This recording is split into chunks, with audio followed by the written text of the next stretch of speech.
Okay. I'm Mrs. Wells with fourth graders in Kansas. And I am Miss Noggle with fourth graders in Louisiana. All right, today we are going to be doing a choral reading of Paul Revere's Ride. Hope you enjoy it. Here we go. Listen, my children, and you shall hear of the midnight ride of Paul Revere. On the 18th of April in 75, hardly a man is now alive. Who remembers that famous day and year? He said to his friend that the British march by land or sea from the town tonight. Hang a lantern aloft in the belfry arch of the North Church Tower as a signal light. One if by land and two if by sea, and high on the opposite shore will be, ready to ride and spread the alarm to every Middlesex village and farm, for our country folk to be up and to arm. Night, and with muffled oar, silently rowed to the Charlestown shore. Just as the moon rose over the bay, we're swinging wide at a Martin's Lake. The Somerset British man of war, a phantom ship with each mast and spar. Across the moon like a prison bar, and a huge black hulk that was magnified by its own reflection in the tide.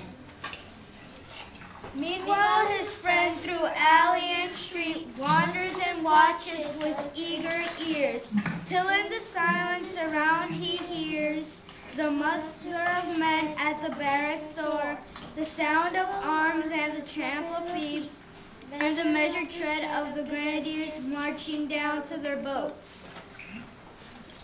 Then he climbed the tower of the old North Church by the wooden stairs with stealthy tread to the belfry chamber overhead, and startled the pigeons from their perch on the somber rafters that round him made masses and moving shapes of shade. By the trembling ladders, steep and tall, In the churchyard lay the dead, in the night encampment on the hill, wrapped in silence so deep and still, that he could hear like a sinful scratch. The watching night went as it went, creeping along from tent to tent, and seeming to whisper all is well. A moment only reveals the spell of the place and power, the secret of the sacred drink of the lonely belfry and the dead. For suddenly all his thoughts are bent on a shadowy something far away, where the river winds to meet the bay, a line of black that bends and floats, a rising tide and a bridge of boats. into mountain ride, booted and spurred with a heavy stride. On the opposite shore walked Paul Revere. Now he patted his horse's side, now gazed on the landscape far and near.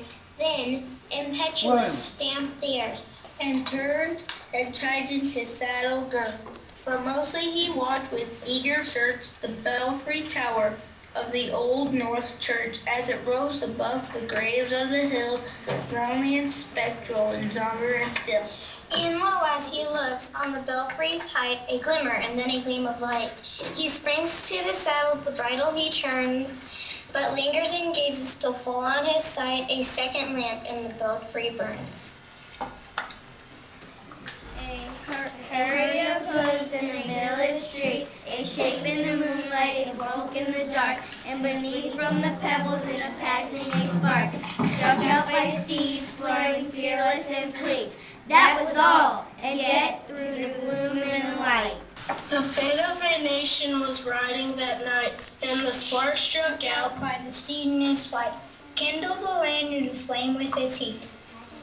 he has left the village and mounted the steep, and beneath them tranquil and broad and deep is the mystic meeting, the ocean tide, and under the alder that skirts its edge, now soft on the sand, now loud on the ledge, is heard the tramp of his steed as he rides. It was 12 by the village clock when he crossed the bridge into Medford town. He heard the crowing of the cock and the barking of the farmer's dog, and felt the damp of the river fog. that rises after the sun goes down. It was won by the village clock when he galloped into Lexington. He saw the gilded weathercocks swim in the moonlight as he passed.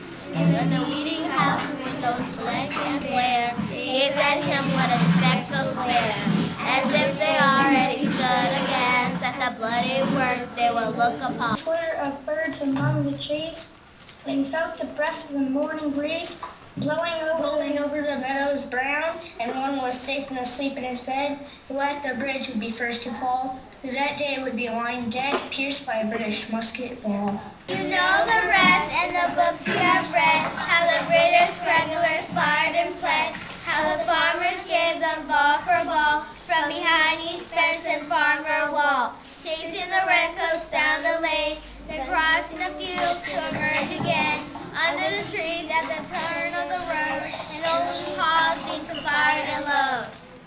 Yay! Everybody give yourself a big round of applause. Woo! Good job. Miss Wells class, give yourself a round of applause. Very good.